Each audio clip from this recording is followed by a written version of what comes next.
Assalamualaikum warahmatullahi wabarakatuh. Saya Ripo Juwita Sudirman, CGP Angkatan 9 Kabupaten Agam dari SMA Negeri 2 Lububaso. Pada kesempatan kali ini, saya ditemani oleh Ibu Ulfi Wadani. Beliau adalah guru matematika dari SMA Negeri 2 Lububaso.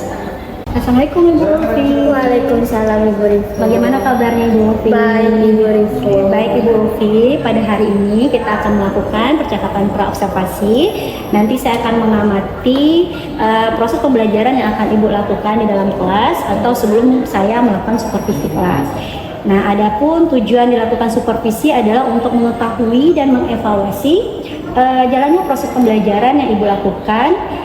Dan kenapa kita hari ini melakukan percakapan praobservasi sebagai persiapan awal sebelum nanti Ibu melakukan proses pembelajaran di kelas agar lebih siap dan percaya diri sehingga Ibu bisa memberikan pembelajaran yang terbaik kepada siswa kita.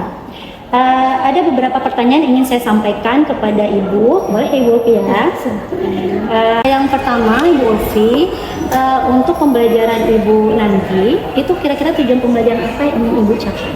Tujuan pembelajaran yang ingin dicapai di sini adalah cuma satu, tapi di dalam satu itu terdapat beberapa komponen, yaitu peserta didik mampu menganalisis, mengkonstruksikan persamaan fungsi kuadrat berdasarkan sifat dari berbagai bentuk fungsi kuadrat tersebut.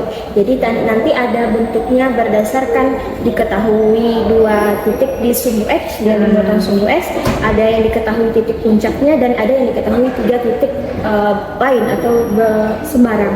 Oke, berarti sampai ke tahap menganalisis ya, siswa mampu menganalisis. Baik Ibu Ulfi. Nah, kemudian kira-kira dalam proses pembelajaran nanti area pengembangan apa yang hendak Ibu Ulfi capai? Di sini ada dua area. Yang pertama ada pengetahuan dan keterampilan. Sebagaimana tujuan pembelajaran tadi ada untuk menganalisis. Nah, diharapkan di sini peserta didik mampu dan memahami konsep, prinsip, dan prosedur dari menyusun fungsi kuadrat yang dibagi menjadi tiga karakteristik tadi. Kemudian keterampilannya di sini diharapkan peserta didik mampu mengkonstruksikan fungsi kuadrat tadi berdasarkan tiga sifat yang kita inginkan. Oke, baik, berarti ada area pengembangannya di pengetahuan atau di keterampilannya Bu Ulfi ya. Nah, kemudian pertanyaan yang ketiga, bagaimana rancangan proses pembelajaran yang ingin Ibu lakukan di kelas nanti? Misalnya terkait dengan strategi pembelajaran, metode, atau model pembelajaran yang akan Ibu gunakan. Untuk model pembelajaran yang digunakan di sini adalah PBL, Problem Based Learning, berarti diawali dengan suatu permasalahan. Karena fungsi kuadrat ini bisa kita kaitkan dengan misalnya seperti nilai parabola, itu kan bentuk kurvanya nanti seperti parabola, bisa kita kaitkan dengan fungsi kuadrat. Kemudian di Problem Based Learning, kemudian strateginya itu kita gunakan KSE di mana ada keterampilan sosial dan emosional di sana. Kemudian dari segi moda pembelajaran, modanya itu terbuka. Oke, diskusi kelompok. Berarti dalam pembelajaran nanti Ibu akan menggunakan model pembelajaran based learning dengan strateginya KSE juga. Kemudian nanti pelaksanaannya ada diskusi kelompok juga. Ada diskusi kelompok, tanya jawab. Oke.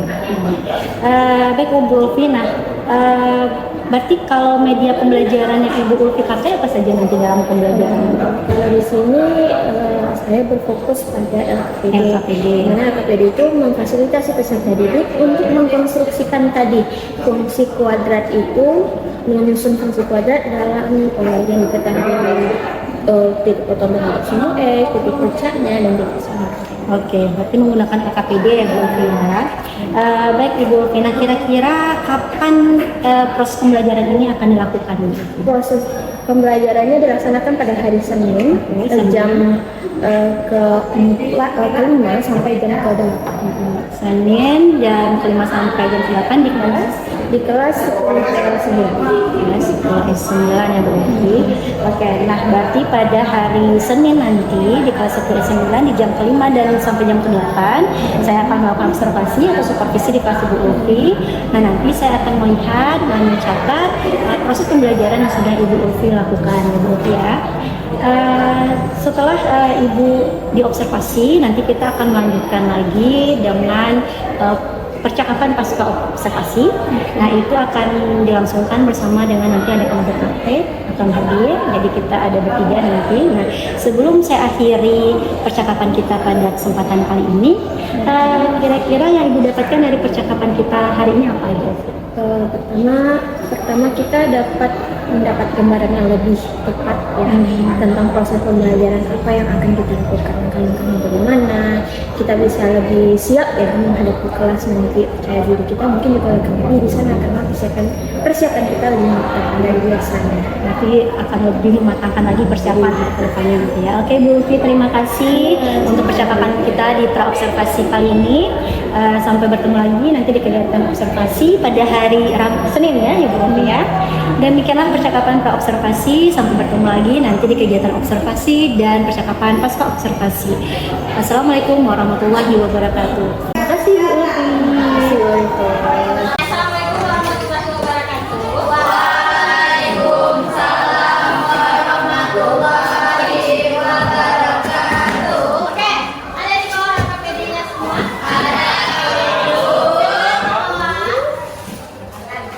Siapa yang nggak bawa? Di sana di bawah. Sini, San. Iya.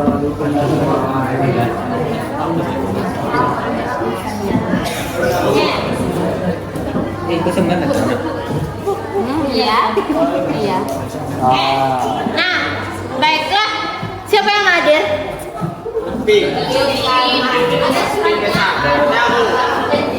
Lanjutkan materi kita menyusun fungsi kuadrat. Oke, sebelum kalian kerjakan KPD-nya, Ibu jelaskan. Menyusun fungsi kuadrat ini ada 3 cara. Pertama, diketahui titik puncaknya satu titik lain. Cara kedua, diketahui titik potong terhadap sumbu X satu titik lain. Yang ketiga, diketahui 3 titik sembarang. Oke, di dalam KPD ini udah ada semua. Nanti untuk soalnya mulai dulu dari yang pertama. Oke, mulai dari yang pertama.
8 positif atau negatif? Positif 8. Negatif 8. Oke, lagi terakhir. 2 4 8. Bisa deh. Berapa lipat?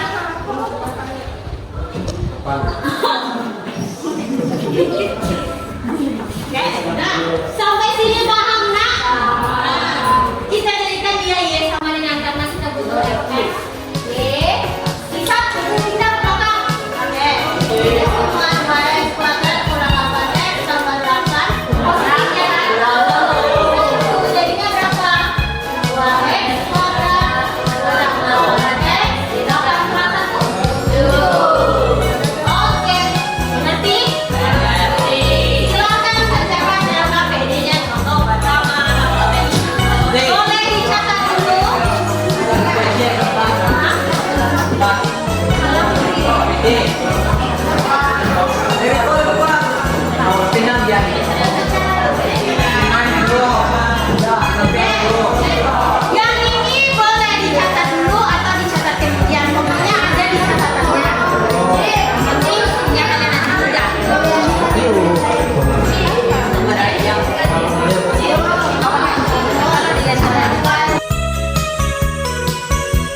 kakak untuk mengakhiri pembelajaran pada hari ini, marilah kita bersyukur. Syukur mulai.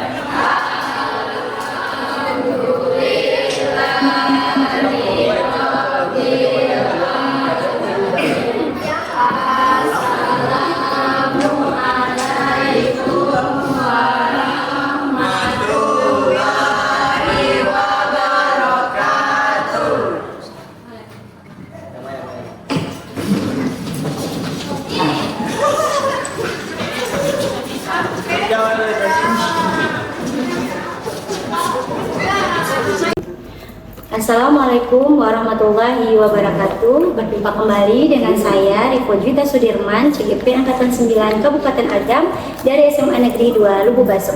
Pada kesempatan kali ini saya akan melakukan percakapan pasca observasi. Hari ini masih ditemani oleh Ibu Ulfi Wadaniluni selaku guru yang saya observasi, dan juga pengajar praktek Ibu Yanti Yunita. Assalamualaikum Ibu Yanti. Assalamualaikum Ibu Ulfi. Baik, Ibu Ulfi, pada hari ini kita akan melakukan percakapan pasca observasi, di mana pada beberapa hari yang lalu saya sudah melakukan observasi di kelas Ibu Ulfi pada hari Senin, Ibu Ulfi, ya, di kelas 10-9. Nah, tujuan kita untuk melakukan percakapan pasca observasi pada hari ini yaitu bertujuan untuk mengevaluasi proses pembelajaran yang telah Ibu Ulfi lakukan kemarin. Oke, sebelumnya Ibu Ulfi, bagaimana perasaan Ibu Ulfi setelah melakukan pembelajaran pada hari Senin kemarin, Ibu Ulfi? Pembelajaran. Kalau dari segi sayanya ya, pembelajaran dengan MKBD udah sering dilakukan ya, tapi dari segi anak-anak ada sedikit kecanggungan karena ada yang guru baru dalam melihat proses pembelajaran. Mungkin dari anak-anak dari saya ya, seperti biasa ya Bu. Berarti semuanya berjalan seperti biasa dan normal, hanya pada anak-anak saja mungkin kaget ya karena ada tiba-tiba ada masuk guru baru gitu. Baik Ibu Ulfi. Kemudian boleh Ibu Ulfi ceritakan kembali area pengembangan yang Ibu Ulfi lakukan pada saat proses pembelajaran, kemudian tahapan-tahapan yang Ibu Ulfi lakukan. Untuk area pengembangan dari proses pembelajaran yang kita telah lakukan itu dua, ada pengetahuan dan keterampilan. Dari segi pengetahuan kemarin itu peserta didik sudah mampu memahami karakteristik dari fungsi kuadrat dalam menyusun fungsi kuadrat tadi yang memberi titik potong terhadap sumbu X, titik puncaknya, dan 3 titik sembarang. Kemudian dari LKPD yang sudah kita kasih, diharapkan peserta didik mampu mengkonstruksikan tadi fungsi kuadrat. Dari proses pembelajaran yang telah kita lakukan, alhamdulillah semua tercapai sampai ketiga karakteristik yang kita ingin tuju. Untuk tahapannya ya seperti biasa untuk membuat modul pembelajaran ya, dimulai dari analisis CP, kemudian melihat tujuan pembelajaran, membuat LKPD sesuai dengan karakteristik peserta didik sesuai dengan kemampuan peserta didik kita. Baik, jadi area pengembangannya sudah melakukan pengetahuan dan keterampilan, kemudian di tahapannya sudah mulai dari analisis ya Ibu, analisis CP tujuannya, kemudian LKPD yang disusun pun sesuai dengan karakteristik siswa ya.